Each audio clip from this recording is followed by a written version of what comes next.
Agora, uma coisa que a Bíblia vai nos ensinar, e nós já começamos a nossa aula de hoje, né, é que nós temos dificuldade de nos comunicar, mas Deus não tem.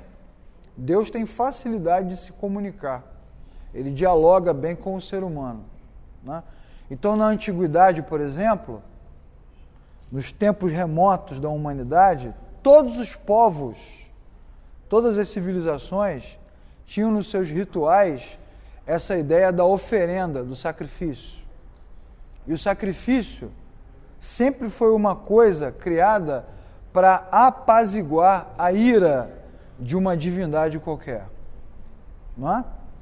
Então o cara queria apaziguar a ira do rio, ou a ira do vulcão, ou a ira do vento, ou a ira do mar. Então ele usava as oferendas, as ofertas. E Deus, dialogando bem com o ser humano, quando Deus começou a fazer um processo progressivo de reaproximação, o que Deus fez? Trouxe essa ideia do sacrifício para dentro da fé do ser humano de cabeça limitada. Deus dialoga bem. Entenderam? Muitos historiadores também vão dizer que a cidade de Nínive tinha uma divindade que tinha formato de peixe. Alguns caras vão afirmar isso. Então, quando Jonas é cuspido pelo peixe na praia, então, se isso for verdade, ninguém tem dúvida de que ele é um enviado, um mensageiro daquela divindade. Então, eles o escutam. Quando Moisés vai para o Egito, né, o que acontece? Antes que Israel fosse liberto, rola uma disputa de magia, né, entre Moisés e os magos de Faraó. Parece até Harry Potter, não é verdade? Então, Deus dialoga bem. E as pessoas, então, têm certeza que Moisés representa um ser superior. Deus dialoga bem. Quando Israel é invadido pelos filisteus e a Arca da Aliança é roubada e é colocada no templo de Dagon, a Bíblia diz que na manhã seguinte, o Deus, a estátua de Dagon, estava caída no chão diante da arca. Então os filisteus entenderam que aquela divindade dos hebreus, de alguma forma, era superior. Então Deus dialoga bem, Deus se faz entender. Essa é a primeira grande sacada do texto de Daniel, porque Beltesazar, ou Belsazar, é um profano, né? Ou é um bobão. Eu acho que ele está mais para bobão do que para profano. Mas assim, quando a mão aparece na parede, todos aqueles príncipes, povos, magos, líderes, todos eles sabem que deu ruim. Entenderam? Deus dialoga bem. Isso é importante, irmãos. Assim, nós, às vezes, limitamos o nosso Deus, a nossa própria capacidade de pensar. E a gente acha que Deus só vai agir dessa maneira ou daquela maneira, ou da maneira que a gente fizer. Mas a Bíblia vai nos ensinar que Deus dialoga bem e dialoga bem sozinho. Então não é muito para assustar, é mais para se fazer entender. Porque quando Deus escreve lá, todo mundo sabe que vai acontecer algo terrível. E é isso que nós vamos ler no texto de Daniel capítulo 5. Tá bom? Você já abriu aí? Então tá beleza. Então eu vou usar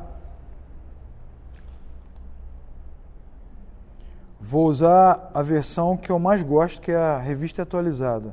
Não porque seja melhor, mas é porque foi com ela que eu aprendi a ler a Bíblia, então os versículos que eu memorizei, quase todos estão nessa versão. O rei Belsazar deu um grande banquete a 1000 dos seus grandes e bebeu vinho na presença dos 1000.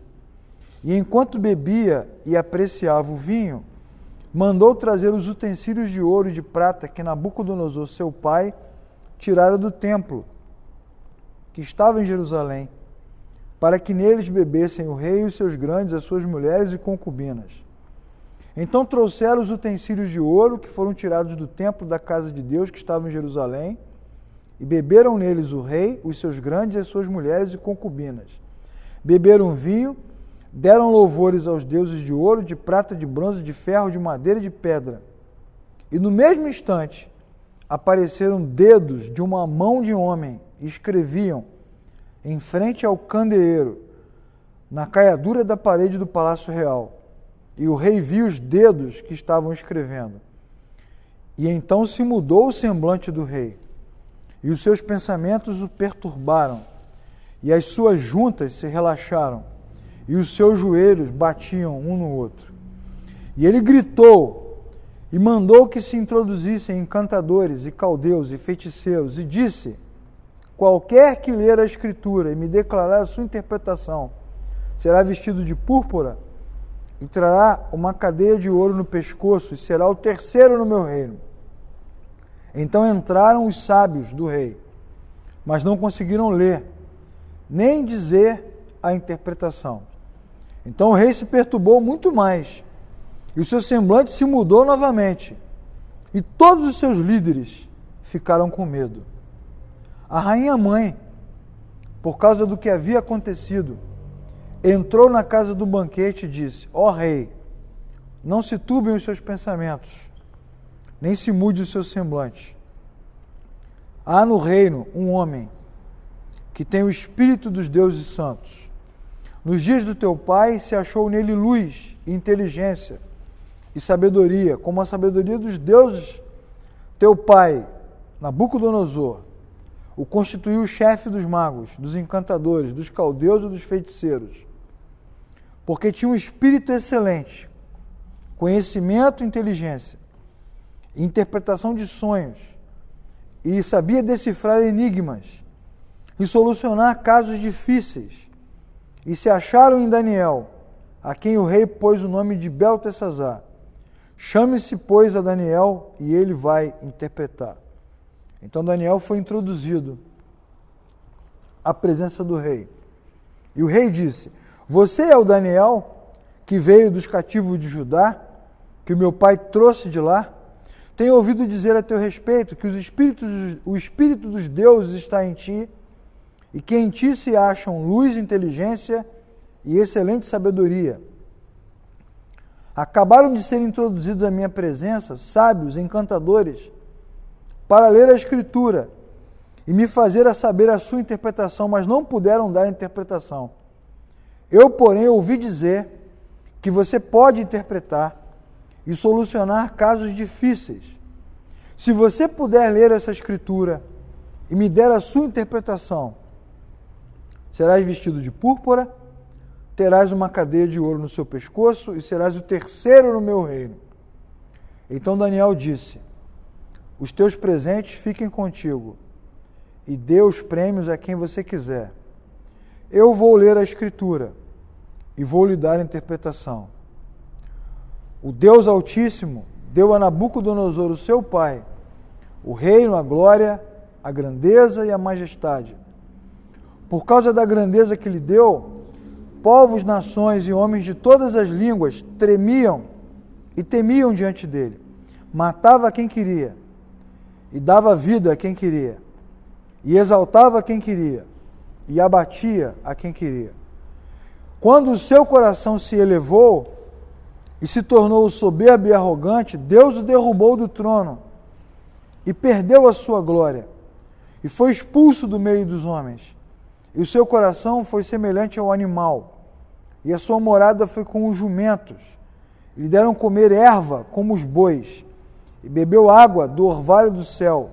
E o seu corpo ficou molhado, até que Deus se revelou a ele, o Deus Altíssimo, que tem domínio sobre o reino dos homens, e a quem quer constitui sobre ele.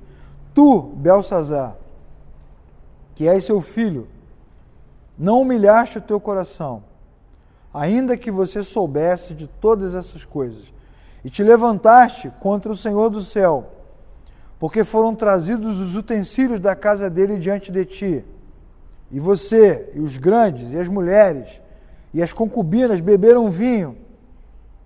Além disso, ainda louvaste os deuses de prata, de ouro, de bronze, ferro, madeira e pedra, que não veem, que não ouvem, que não sabem, mas ao Deus em cuja mão está a tua vida e a todos os teus caminhos, a ele não glorificaste. Então ele te mandou uma mensagem que está nessa Escritura, E é a seguinte: Mene, Mene, Tekel, Parsim. E esta é a interpretação: Mene, contou Deus o teu reino e o terminou. Tekel, pesado foste na balança e achado em falta. Pérez, dividido foi o teu reino e dado aos medos e aos persas. Depois que ouviu essas coisas, Belsazzar mandou que vestissem Daniel de púrpura, lhe pudessem uma cadeia de ouro no pescoço e proclamassem que passaria a ser o terceiro no governo do seu reino. Mas naquela mesma noite, Belsazzar foi morto e Dario, o Medo, com cerca de 62 anos, tomou conta do reino. Ok? Bacana, né? Então, qual é a história do capítulo 5 de Daniel? É a queda do Império Babilônico. Nós estudamos isso bastante sobre a Babilônia, a glória da Babilônia, o poder da Babilônia. Agora a Babilônia vai cair. Vai cair nesse momento. Aquela estátua, lembra da aula que nós tivemos sobre a estátua? A estátua tinha a cabeça de ouro, né? E mais o quê? Peito e braços, né? E os braços representavam mais ou menos isso, né? 2 reinos, né?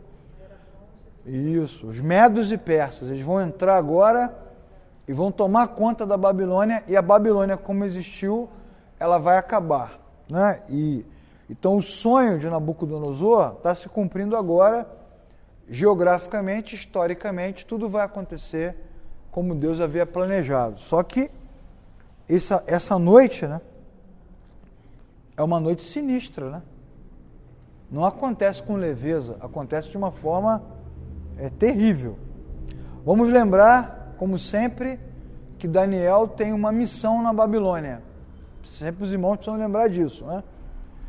O povo de Deus está sofrendo juízo e a Babilônia é o instrumento que Deus usa para executar o juízo sobre Israel.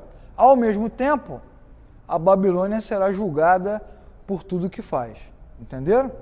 Como acontece, né? Deus levanta uma igreja, coloca o pastor para ensinar a igreja. Ao mesmo tempo, ele será avaliado por tudo que faz. Deus te dá filhos, coloca ele nas tuas mãos para que você os crie.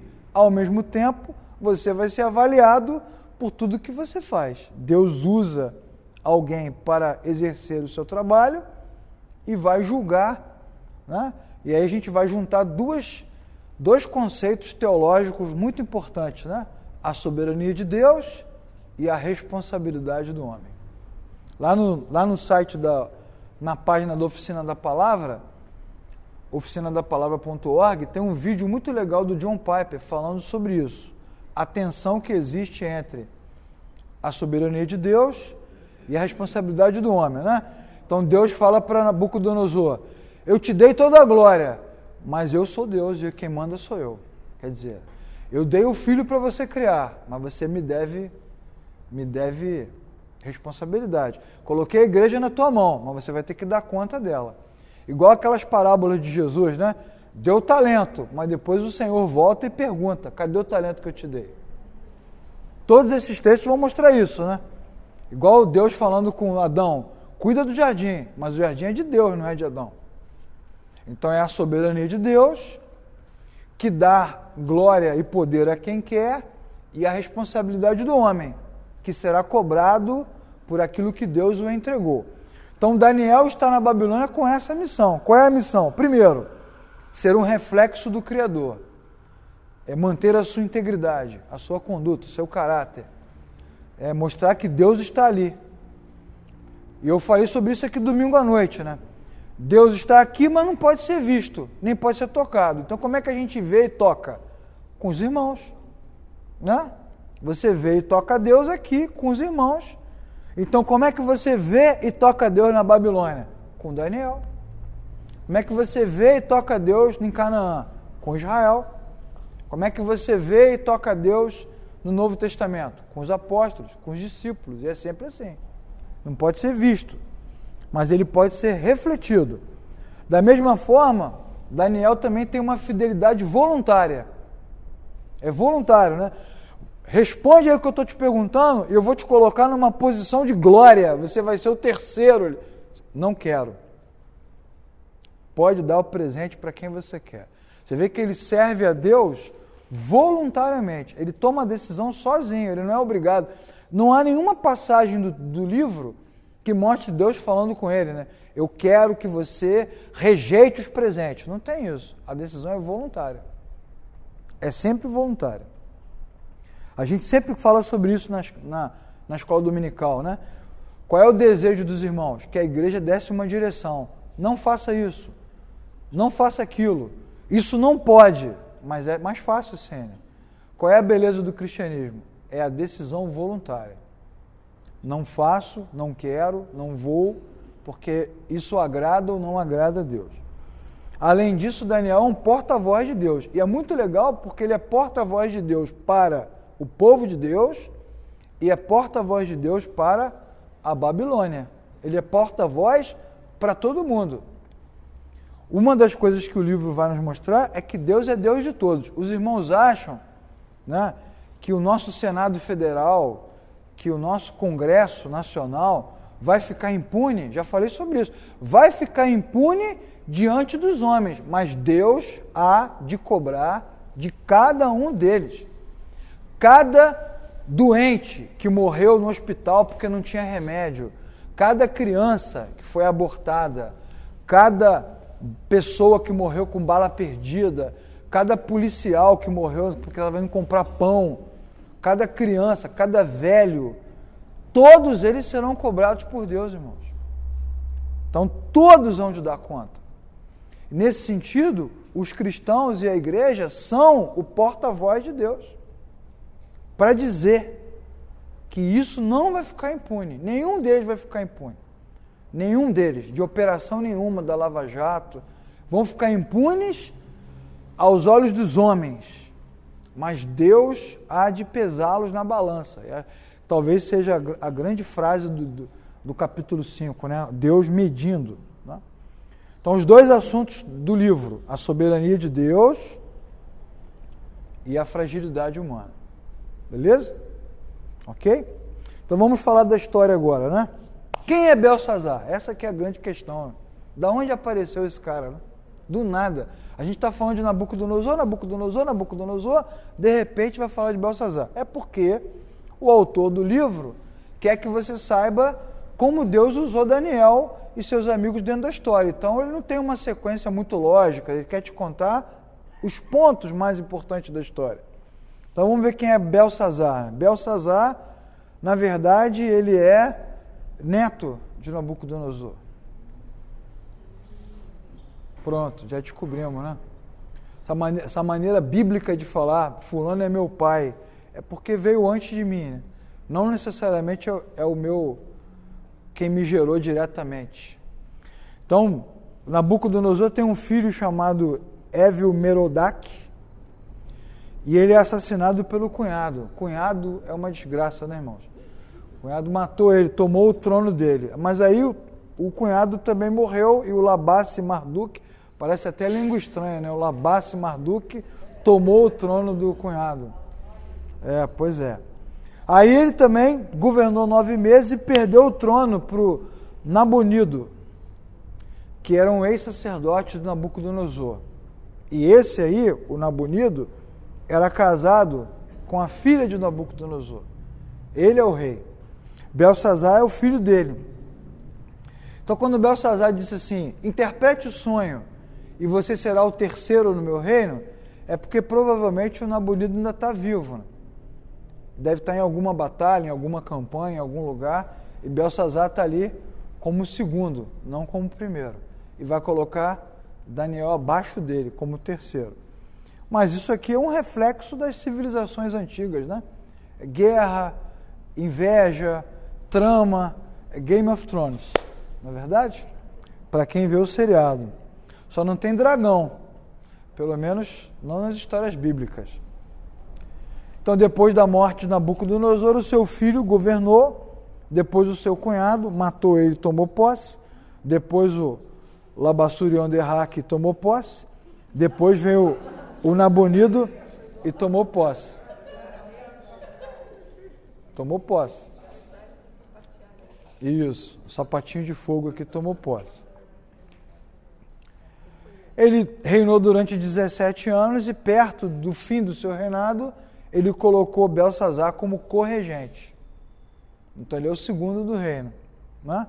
Belsazar era o número 2 e isso explica porque ele oferece a terceira posição para Daniel. Então Belsazar está mais para... Essa é uma conjectura, né? Mas é a minha percepção. Ele está mais para filho mimado do que para grande imperador. Sabe aquele cara que está curtindo o poder do pai? O trono, a glória, a autoridade? É ele. Festeiro, né? Gosta de cantar vitória, mostrar sua glória, seu poder. É o que nos parece. Está ali celebrando. Né? Quando você lê o texto, o que você descobre? Né? O que você descobre? Versículo 30. Naquela mesma noite ele foi morto. Ou seja, onde é que estava o exército dos medos?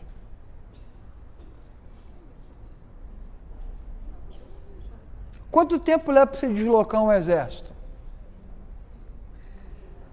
Hã? Quanto tempo leva para você deslocar um exército? Então, onde é que estava o exército, irmãos? Estava do outro lado do muro. Então ele não percebeu isso? Não tinha tempo para isso, né? É o que nos parece. O que nos parece, na leitura, é a negligência do rei. Tão convicto, tão pleno, gozando tanto da sua soberania, da sua autoridade, ele se torna negligente, né? Desatento, distraído. E o exército está na sua porta. Então, na verdade, a escritura, né, colocada ali na parede, ela vem para dizer o seguinte, ó, não é uma profecia. Isso é importante você ter na sua mente. A escritura na parede não é uma profecia. Ela é uma assinatura de Deus. É diferente. Uma coisa é uma profecia. Ó, daqui a tantos meses, daqui a tantos anos, o seu reino vai cair. Outra coisa é, caiu. Porque o cara estava na porta. Então o que isso mostra? Que aquilo ali é uma assinatura de Deus. Ó, vai acontecer agora e vai acontecer por minha causa. Sou eu que estou quebrando esse negócio. Então Deus assina para mostrar que Ele é que está controlando aquele processo. Tá? Pergunta, irmãos, o rei era exibido ou era profano? O que vocês acham?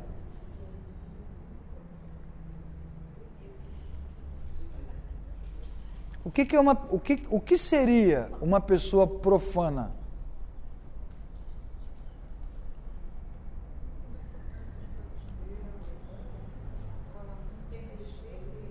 Não tem respeito pelo quê?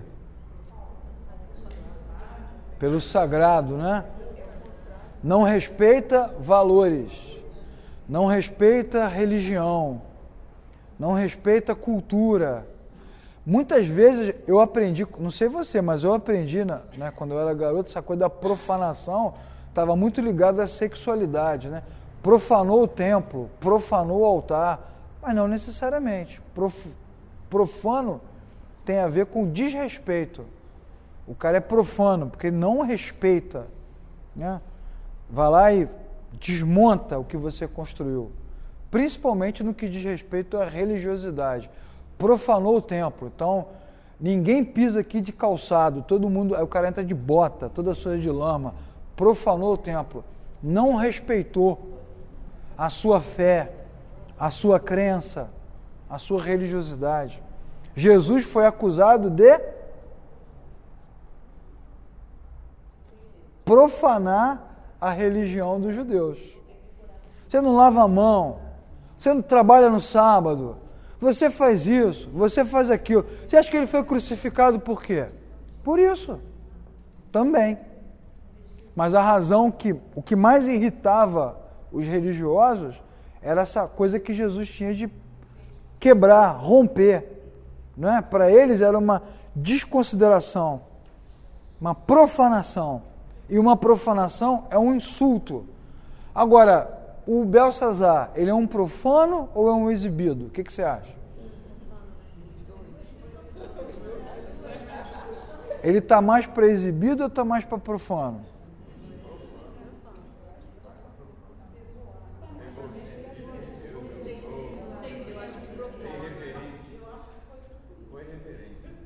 Quando ele profana, quando ele corrompe todos aqueles utensílios religiosos, o que nos parece quando a gente lê o texto? Que ele faz isso por convicção religiosa ou faz isso para aparecer? O que você acha?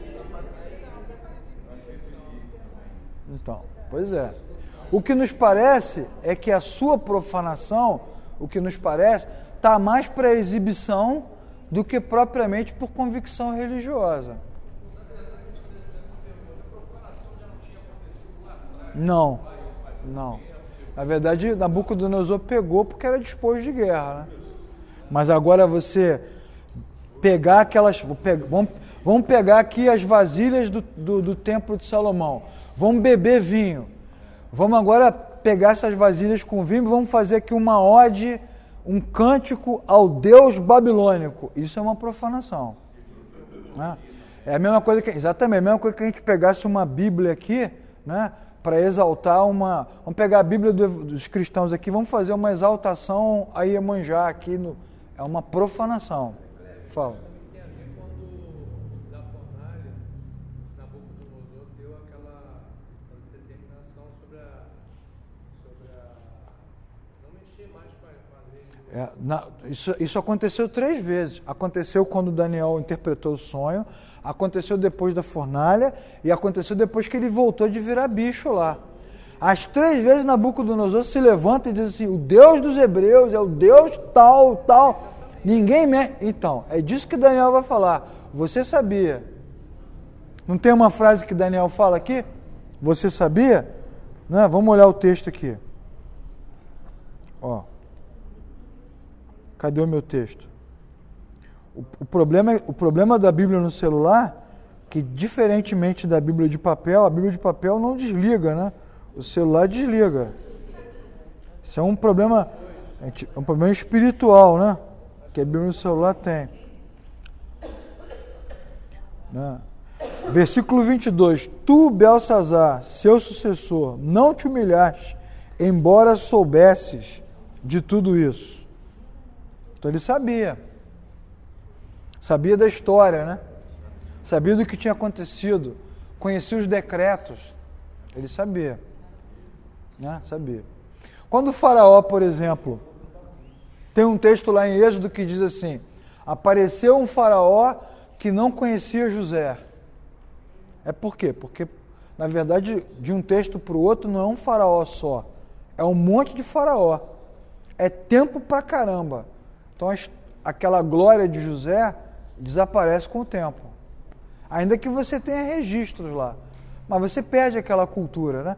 Mas Belsazar está mais pertinho, né? Não tem tanto tempo assim. Bom, o que a Bíblia vai nos mostrar? Que ele está mais para exibido do que para profano. Ele está mais para exibido, né? A exibição dele faz dele um negligente. Por isso que eu chamei no início da aula ele de bobão. Ele se torna um negligente porque ele é bobo, né? Ele se envolve com aquela coisa por causa da glória do seu poder. Vamos ler os textos? Segundo livro de Reis 24, de 10 a 14. Segundo livro de Daniel, já lemos. Jeremias, vamos ler esses 2 textos. Reis 24, 10 a 14. Jeremias 28, 19 a 22.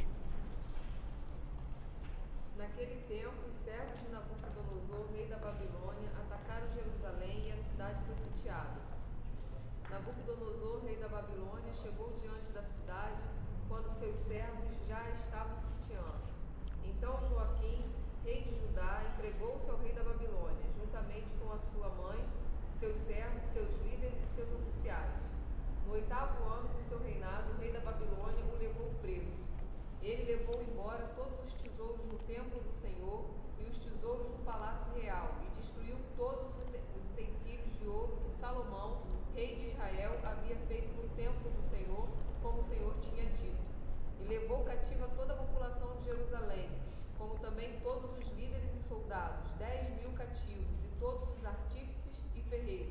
Ninguém ficou senão um povo pobre da terra. Isso, tá vendo? Então levou tudo. É o que o texto está dizendo. Levou o povo, levou os utensílios, levou a cultura. Jeremias, você leu qual? Reis?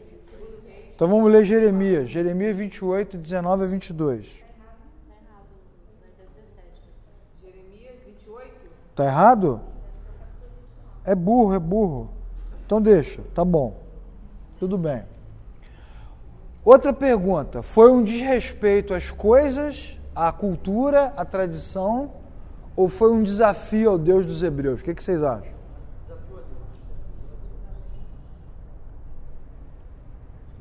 A gente já perguntou, foi profano ou foi exibido? Bom, está mais para exibido do que para profano. Na loucura da sua exibição, ele se tornou um profano. Né? Agora, foi um desrespeito à tradição, à cultura e à religião, ou foi um desafio direto ao Deus dos Hebreus? O que vocês acham? Ele tinha um conhecimento sobre o Deus dos Hebreus? Mas claro que não, irmãos. Qual o conhecimento que ele tinha? Sabia. Mas que cultura é essa? É uma cultura politeísta, né? É uma cultura pagã. Nós lemos aqui, né? Quando Nabucodonosor tem a primeira experiência com Deus, o que ele fala assim? Eu sei agora que o seu Deus é maior do que os outros. Sabe como é que ele chama Daniel? De mestre dos magos. Aí, parece até a caverna do dragão. Então, assim, na cabeça deles, a cultura é o quê? É politeísta. O Deus de Israel é mais um. Ele não tem uma consciência plena de quem ele é. O próprio Nabucodonosor vai chegar a uma conclusão melhor depois de constantes ou seguidas experiências com Deus. O sonho, a fornalha, virou bicho. Aí daqui a pouco ele acorda e diz assim, agora eu sei, mas demora mesmo. Aqui na igreja a gente está pregando, ensinando, né? Falando, né? Assim, e tal, o cara confuso ali, sentado, direto, com Bíblia na mão e tudo. Quantos irmãos aqui vieram de outras religiões? De outras tradições? Você veio de uma tradição mais mística? É difícil você arrancar o misticismo. Você veio de uma tradição mais católica? É difícil arrancar o catolicismo. Qualquer cultura que você tem entranhada dentro de você, né? E pronto. Igual aquele ditado do espanhol, né? Eu não creio em bruxas, mas que elas existem. O cara tem aquilo dentro dele. Então é difícil para um rei pagão, de uma nação pagã, ter essa consciência plena. Então está muito mais ligado ao desrespeito às coisas, à cultura, à tradição, do que a própria existência da divindade. Ele não tem essa consciência plena, total. Tem uma noção, mas uma noção, né, vaga, nonsense, igual a todas as outras que ele tem. Né? Ele não consegue ter essa conclusão plena, mas que ele está desrespeitando, que ele está profanando a tradição, tá. Ele está embriagado, né? Ele está bebendo lá com mil governantes ao lado dele. Ele traz os utensílios, né? Essa atitude dele, tragam todos, isso é uma atitude de quê? De profanação, para mostrar o quê? Que ele manda pra caramba, né? Que ele tem poder, que ele tem autoridade, que nenhuma divindade, né, vai se curvar. Isso não é um discurso único. Faraó disse isso, outros reis disseram isso, né? O Senaqueribe disse isso, todos os reinos, todos os deuses de todas as nações se curvaram. E por acaso o Deus dos Hebreus vai nos vencer? Então isso é uma coisa comum, isso é uma coisa da natureza humana. Todo mundo tem essa ideia na cabeça fixa, de que vai colocar o Deus dos Hebreus no seu devido lugar. Então ele manda trazer, né? E eu acredito, irmãos, que ele provavelmente fez isso com todas as religiões, todos os deuses, entende? Todas as culturas. O negócio é botar todo mundo no chinelo. Aqui nós estamos na Babilônia, aqui a gente manda. Né? Vamos lembrar do discurso de Senaqueribe, quando ele manda lá o seu representante falar a Ezequias, né? Quando ele cerca Jerusalém. O que ele vai dizer? Nós vencemos várias nações, mais poderosa do que Israel. Sucumbimos aos seus deuses. Eles clamaram e os seus deuses não responderam. Então isso é comum. Isso é uma coisa daquela tradição, daquela história. Então o cara vai profanar, vai mandar trazer para mostrar poder, para mostrar quem ele é. Ele não tem noção da pessoa, do ser com quem ele está lidando. Não tem essa noção. Se tivesse, ele teria medo. Tanto é verdade que quando os dedos aparecem, a Bíblia diz que ele está tremendo, cara. As suas pernas, os seus joelhos batem, o seu corpo sai do lugar, os seus líderes estremecem. Por quê? Porque agora, pela primeira vez talvez, eles tiveram noção de que eles estão lidando com um poder superior, né? Aí eu pergunto aos irmãos, nós não somos pagãos, né? Nós somos cristãos, amém, irmãos? Então, será que Deus precisa demonstrar superioridade sobrenatural para que a gente tema o Senhor? Há essa necessidade? Porque a impressão que me dá, às vezes, é que é isso que os irmãos querem.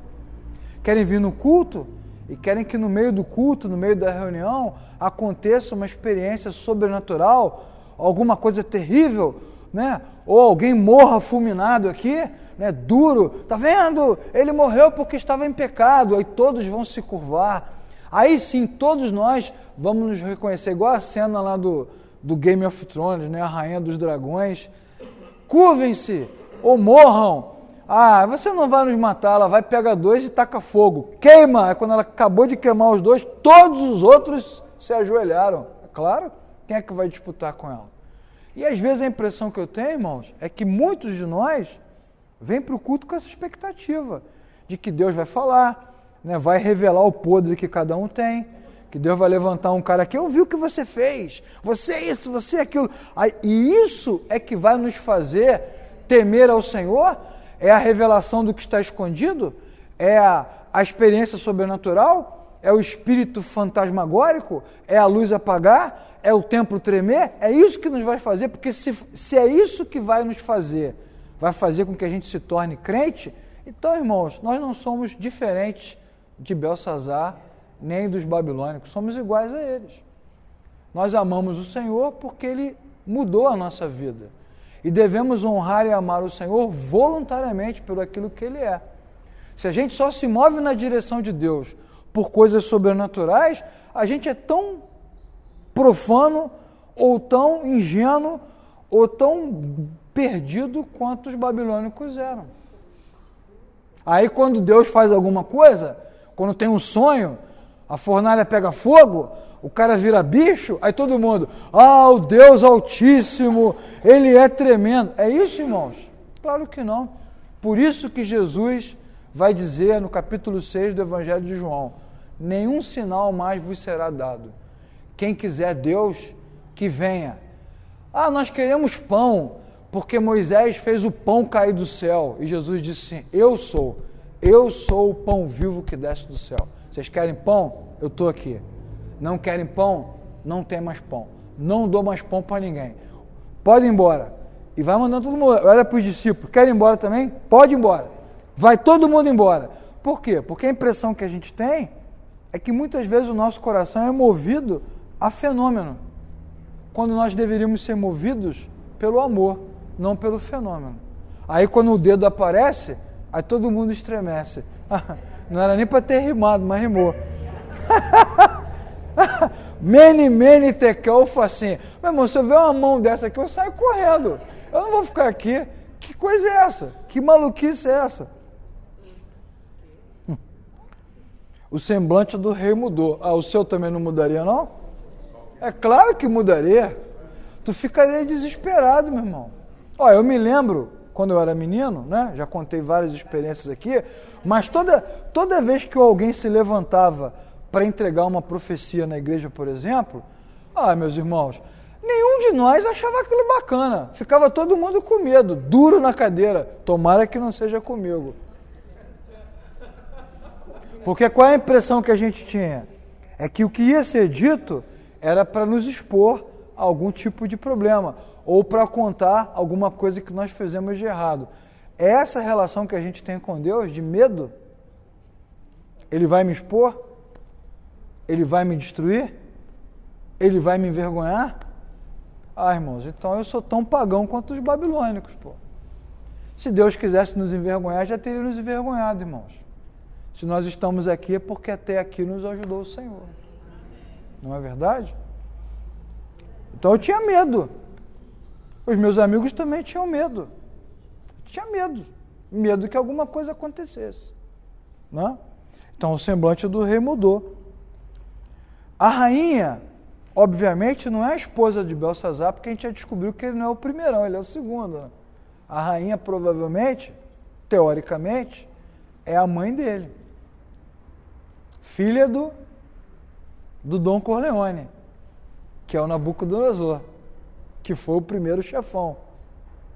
E ela, que era filha do chefão, conhecia Daniel. Então o que ela percebe? Ao ver a loucura, o clima, ela vai até o rei e diz assim, ó, tem uma pessoa no reino que é capaz de decifrar o que está acontecendo. Bom, isso já é um bom indicador. Daniel não está ali. Está vendo? É um detalhe do texto, né? Ele não está lá. Então os 1000 de confiança. Daniel não é. É lógico. Daniel não vai andar com um cara desse, né? Teoricamente. Daniel continua o mesmo, né?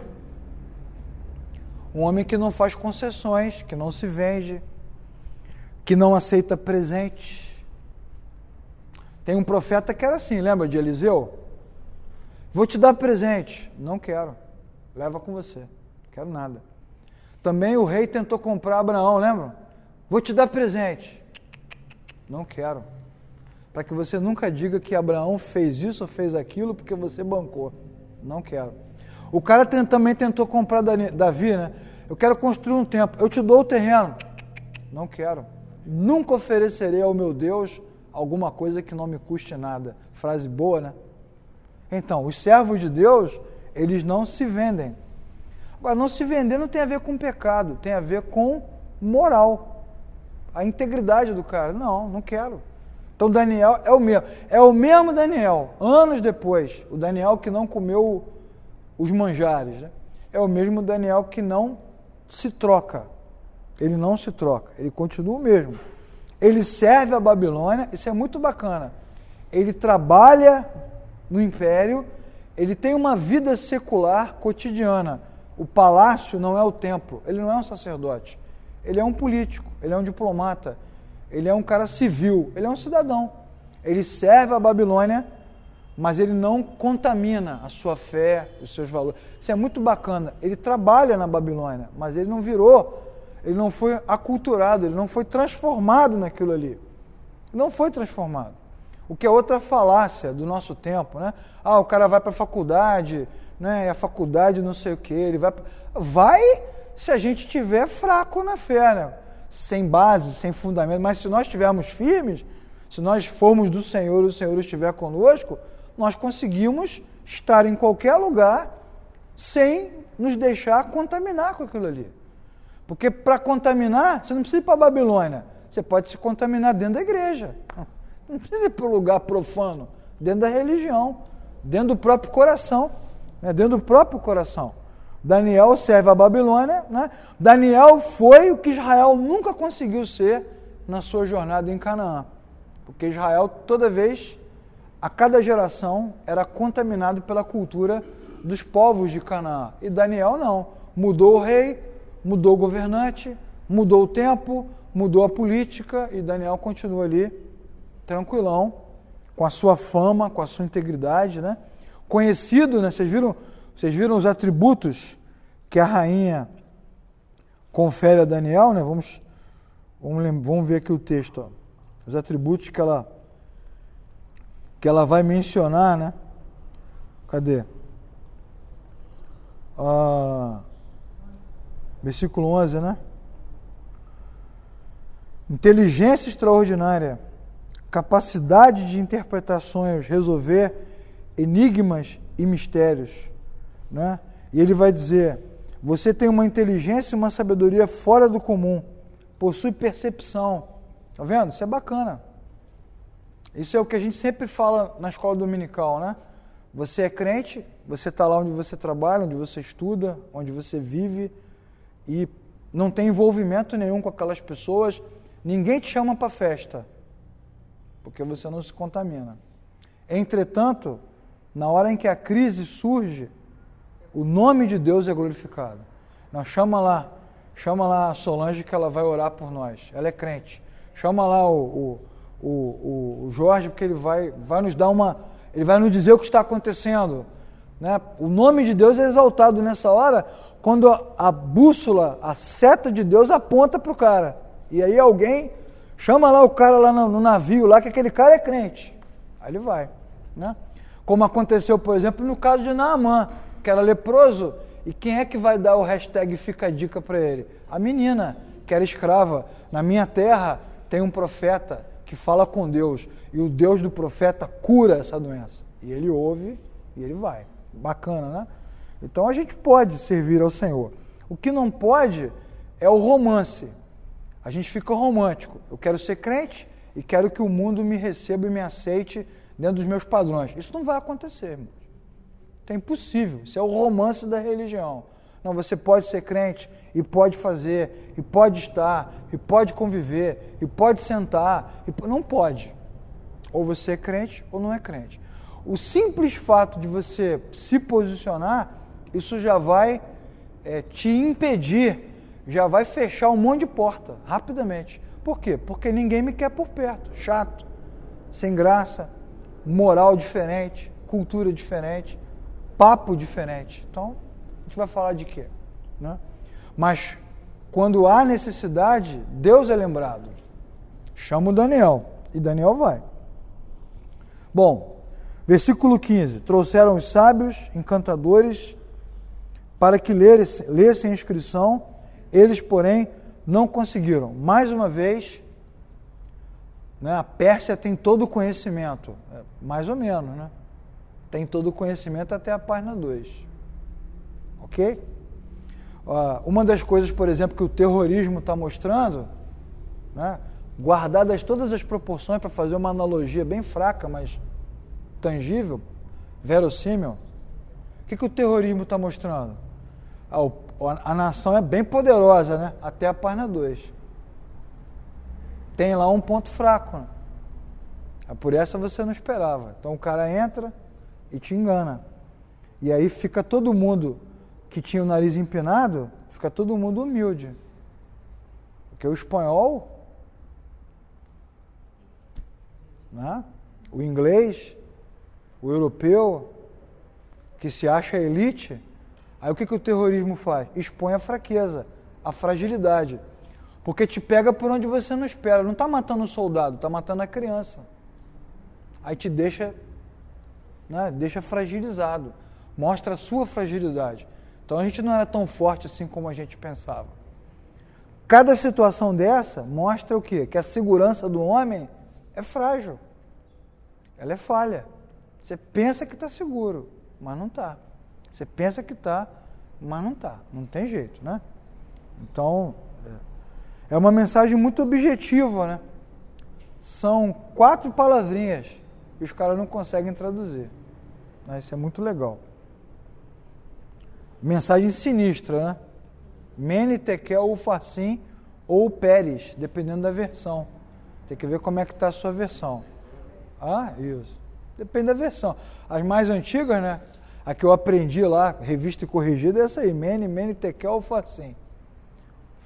É curto e grosso. Você foi contado, você foi pesado, você foi reprovado. E eu dei o seu reino para outro. É simples assim. E como nós já lemos que o exército estava ali do lado de fora, ou seja, não foi uma profecia, foi uma assinatura. Deus está dizendo, vai acontecer e sou eu que estou fazendo. Sou eu que estou fazendo. E Daniel dá, né, a interpretação. Agora, Daniel dá a interpretação, mas ele não dá só a interpretação. Aí é que entra a questão profética de Daniel. Porque Daniel agora, quando ele é chamado, ele vai dizer o que só Deus poderia dizer. O que está no coração do rei. Entenderam, irmãos? Porque uma coisa é a mensagem, outra coisa é o que Deus está vendo. Igual Natan e Davi. Quando Natan se aproxima de Davi e propõe para ele uma historinha, primeiro ele dá a mensagem, depois ele vai dizer o que está no coração de Davi. À medida que ele vai contando a história, ele vai revelando como era maquiavélico, como era maldoso, como foi um plano que Davi traçou. E é tão horrível que ele conta que Davi fica indignado e diz: tragam esse homem, vamos matá-lo. E ele diz: é você. Ele revela. Então, o legal da palavra de Deus é que quando Deus envia a sua palavra, a palavra de Deus traz revelação, ela mostra. Então, no versículo 22, Daniel vai dizer: tu, Beltsazar, não te humilhaste, embora soubesse de tudo isso. Pelo contrário, tu te exaltaste acima do Senhor dos céus. Então, agora nós sabemos que ele era um exibido, mas esse jeito dele exibido fez dele um profano, porque havia no coração dele essa vaidade. Eu sou o rei. Você se exaltou. Você mandou trazer. Então, Daniel agora vai nos revelar o que estava dentro dele, porque o objeto em si não significa muita coisa, mas é o que ele sentia, esse desejo de mostrar a sua grandeza. Por que ele é exibido? Porque ele quer mostrar a sua grandeza para todo mundo, para as pessoas que trabalham com ele, o que ele pode fazer. Vocês viram essa semana, não sei se foi essa semana ou semana passada, eu não guardo muito bem, mas um desses pregadores aí falando mal da Nossa Senhora de Aparecida, vocês viram? Pegou a garrafinha de Coca-Cola. Vocês não viram, não?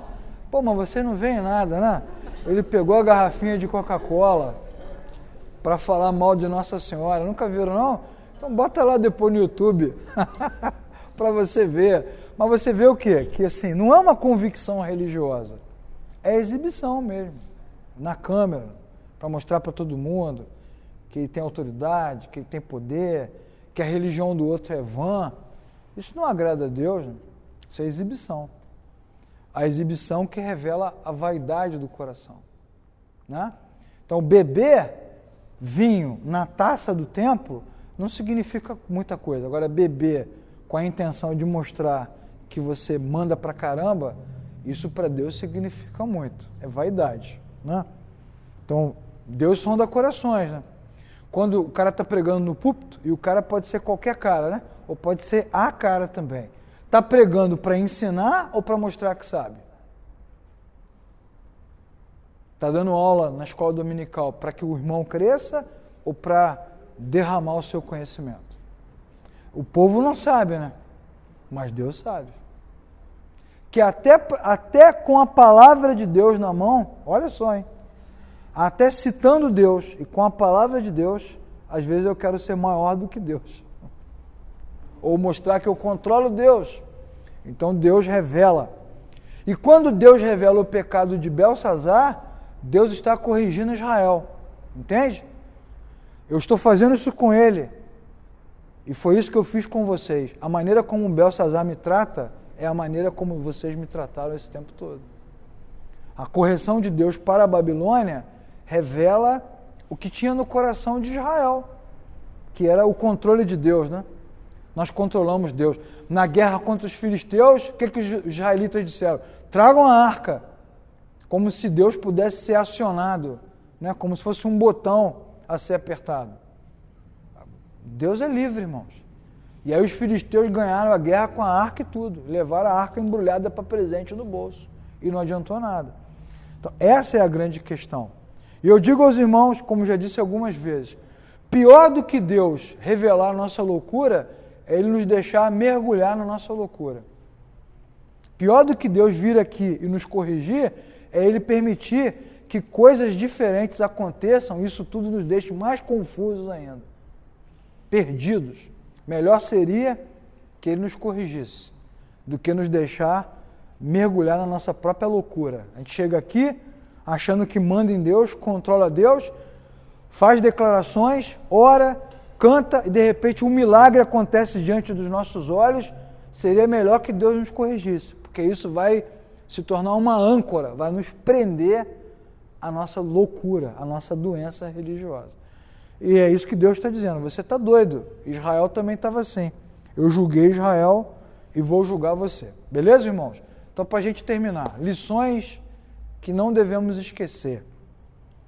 Primeiro, Deus frustra os maus intentos. Vamos ler os textos? Que um irmão abra no Salmo capítulo 2, de 1 a 4, e o outro abra em Isaías 43, de 23 a 28. Por favor.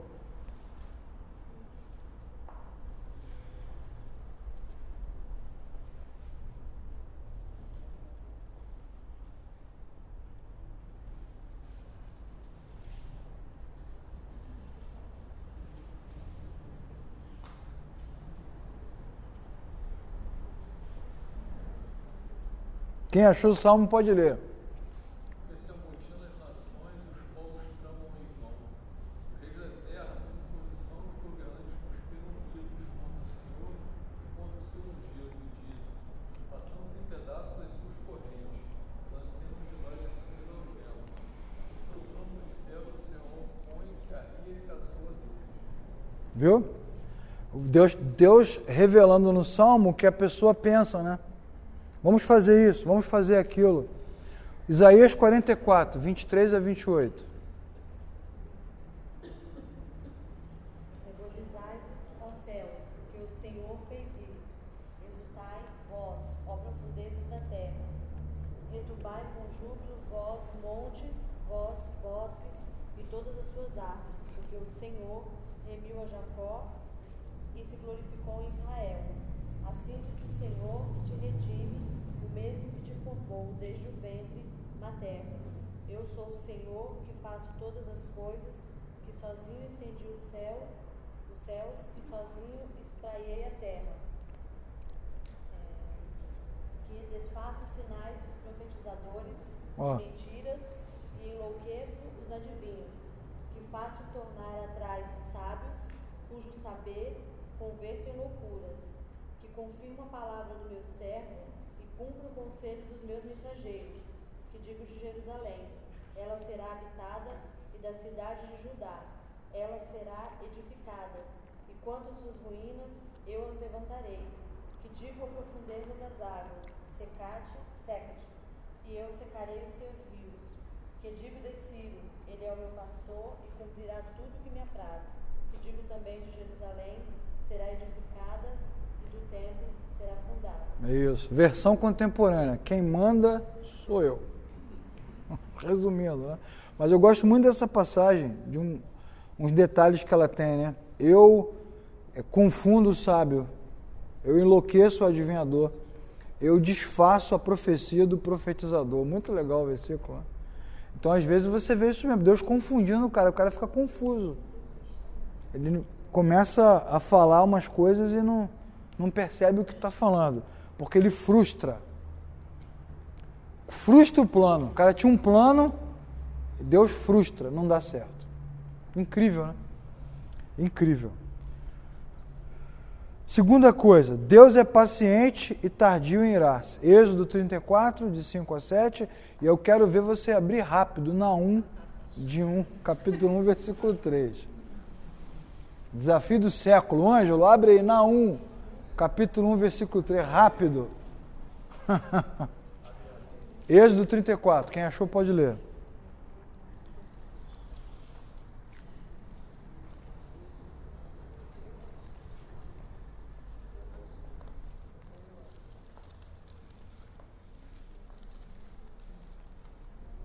Quem achou pode ler.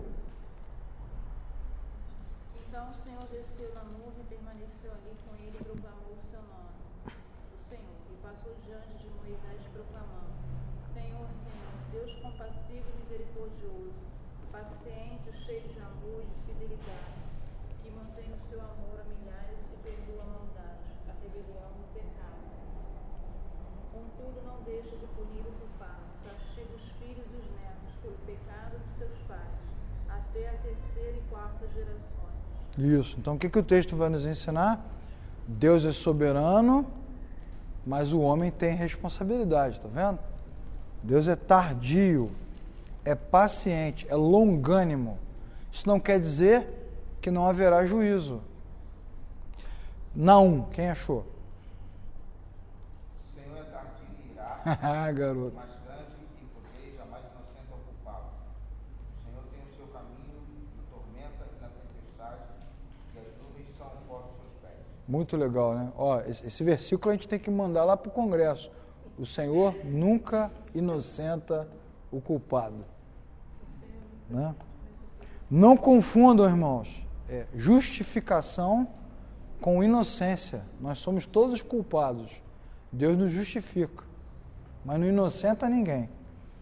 Deus não tem o culpado por inocente. Números 14, 18 a 20. Vamos ler.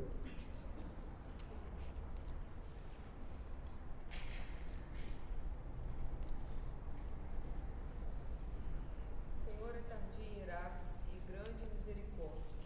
Perdoa a culpa e a transgressão, ao culpado não considera inocente, mas castiga a culpa dos pais dos filhos até a terceira e a quarta geração. Rogo-te que perdoes o pecado deste povo, segundo a tua grande misericórdia, como tens perdoado desde o Egito até aqui. E o Senhor lhe disse, por causa da tua palavra, eu o perdoo. Bacana, né? Você vê como é que o texto não é contraditório, né? Não tem o culpado por inocente, mas perdoa a transgressão. Então é nisso que você tem a longanimidade e a misericórdia. Longanimidade quer dizer o quê? Ele é paciente, dá tempo para o cara se arrepender. É misericordioso por quê? Porque ele perdoa o transgressor. Mas é o transgressor. Continua transgressor, perdoado. Mas não tem o culpado por inocente. Então, não adianta Israel dizer, Deus nos pegou para vítima. Não, é Israel, é a Babilônia, é quem for. Todos serão julgados. Todos serão julgados. Né? De Deus não se zomba. Isso. Gálatas 6, versículo 7. Acho que eram umas frases que eu mais ouvia na época da Assembleia lá. De Deus não se zomba. De Deus não se zomba.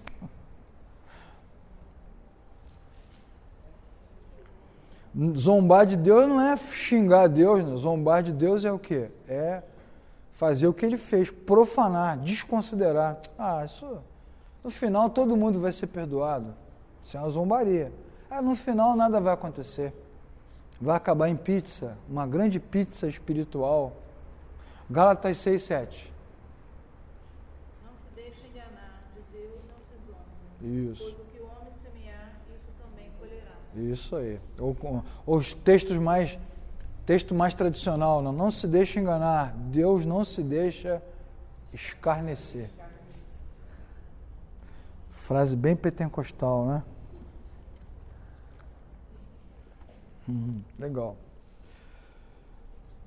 E ele é Senhor sobre as nações. Então vamos ler. Eu vou abrir e vou ler com você. 1 Crônicas, primeiro livro de Crônicas, capítulo 29. Para a gente terminar e tomar um cafezinho e matar aquele biscoitinho lá. Davi louvou o Senhor na presença de todo o povo e disse: Bendito sejas, ó Senhor, Deus de Israel, nosso Pai, de eternidade a eternidade. Teus, ó Senhor, são a grandeza, o poder, a glória, a majestade e o esplendor, pois tudo que há nos céus e na terra é teu. Teu, ó Senhor, é o reino, tu estás acima de tudo. E esse reino aqui, irmãos, não é esse conceito contemporâneo de reino de Deus, não. É domínio mesmo. Teu é o reino, ou seja, você é o rei. Você domina sobre tudo. A riqueza e a honra vêm de ti. Tu dominas sobre todas as coisas. Nas tuas mãos estão a força e o poder, para exaltar e dar força a todos. Agora, nosso Deus, damos-te graças e louvamos o teu glorioso nome. Quem sou eu e quem é o meu povo para que pudéssemos contribuir tão generosamente como fizemos? Tudo vem de ti. Nós apenas te demos o que vem das tuas mãos. Ok, irmãos? Beleza? Então acabou a glória de Belsazar. Durou uma noite.